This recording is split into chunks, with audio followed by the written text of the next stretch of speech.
महाभारत में भक्तगणों, आज आपको कीड़े का कर्मशो ब्राह्मण योनि में जन्म लेकर ब्रह्मलोक प्राप्त करना यह कथा आपको सुनाऊंगा। आप उसको ध्यान पर सुने और इस माँ भक्ति चैनल को लाइक एंड सब्सक्राइब जरूर करें। भगवान आपका कल्याण करेंगे। कथा सुनिए। भीष्म जी कहते हैं, युधिष्ठिर, व्यास जी के इस प्रकार कहने पर उस कीड़े ने बहुत अच्छा कहकर उनकी आज्ञा स्वीकार कर ली और 20 रास्ते में आकर वह ठहर गया। इतने में वह विशाल छकड़ा वहां आ पहुंचा और उसके पहिए से दबकर उस कीड़े ने प्राण त्याग दिया। तत्पश्चात कर्मशो शाही, गोधा, सुअर, मृग, पक्षी, चंडा, शूद्र और वैश्य की योनि में जन्म लेता हुआ क्षेत्रीय जाति में उत्पन्न हुआ। उस समय वह महर्षि व्यास जी का दर्शन करने के लिए वन में गया और उन्हें पहचान कर उनके चरणों में गिर पड़ा। इसके बाद हाथ जोड़कर बोला, भगवान, आज मुझे वह स्थान मिला है जिसकी कहीं तुलना नहीं है। इससे मैं 10 जन्मों में पाना चाहता था। यह आपकी कृपा है कि मैं अपने दोस्त से कीड़ा होकर भी आज राजकुमार हो गया। अब सोने की मालाओं से सुशोभित अत्यंत बलवान गजराज मेरी सवारी में रहते हैं। मैं सुंदर महलों के भीतर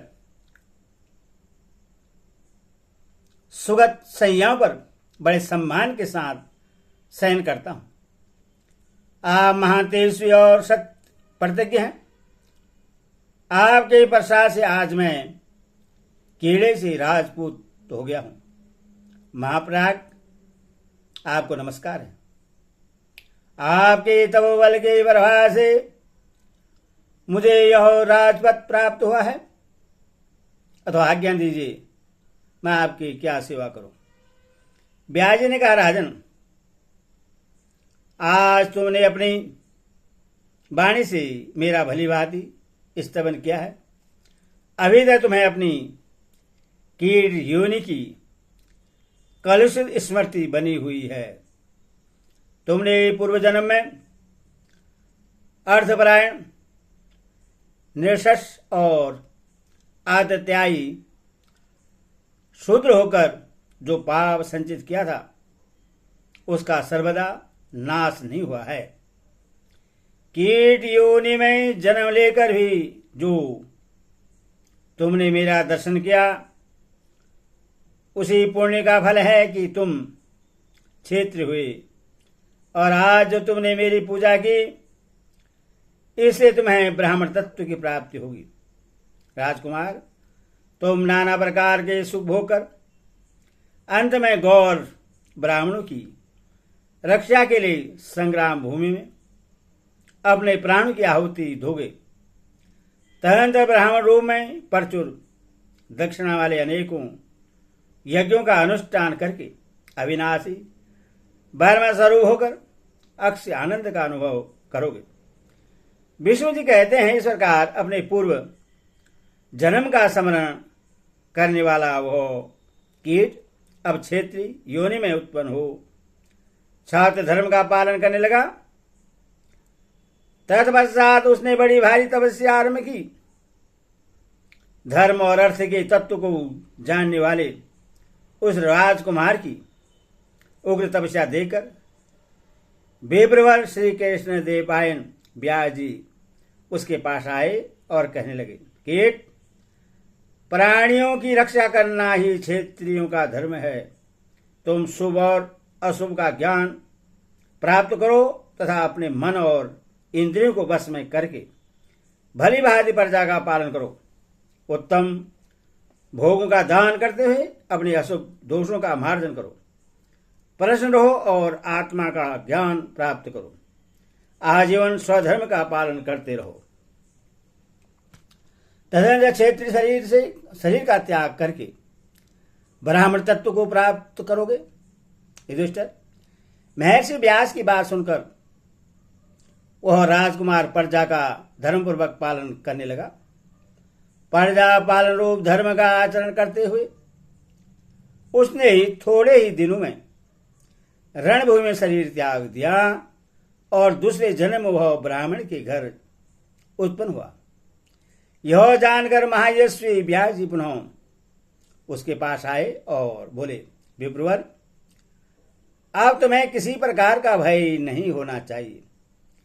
उत्तम कर्म करने वाला उत्तम जाति में और पाप करने वाला पाप योनि में जन्म लेता है। मनुष्य जैसा पाप करता है उसके अनुसार ही उससे फल भोगना पड़ता है। अतः तुम मृत्यु की भय से न डरो। हाँ, तुम्हें धर्म के लोभ का भय अवश्य होना चाहिए, इसीलिए उत्तम धर्म का आचरण करते रहो। कीट ने कहा, भगवान, आपकी कृपा से मुझे अधिकाधिक सुख की अवस्था प्राप्त होती गई है। आज धर्ममूलक संपत्ति पाकर मेरा सारा पाप नष्ट हो गया। विष्णु जी कहते हैं, इस प्रकार भगवान व्यास के कथनानुसार उस कीट ने सुलभ ब्राह्मण तत्व को पाकर पृथ्वी को सैकड़ों यज्ञ यूपों से अंकित कर दिया, अर्थात उसने सैकड़ों यज्ञ किए। तदंतर ब्रह्मा वेताओं में श्रेष्ठ होकर उसने ब्रह्मा जी का सालोक्य प्राप्त किया। व्यास जी के कथनानुसार उसने स्वधर्म का पालन किया था।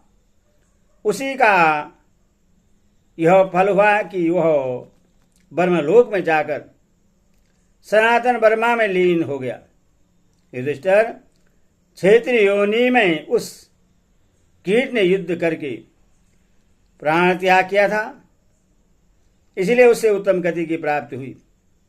इसी प्रकार जो प्रधान क्षेत्रीय अपनी शक्ति का परिचय देते हुए इस रणभूमि में मारे गए हैं, वे भी पुण्यमयी गति को प्राप्त हुए हैं। अतः उनके लिए तुम्हें शोक नहीं करना चाहिए। हरिओम तत्सत।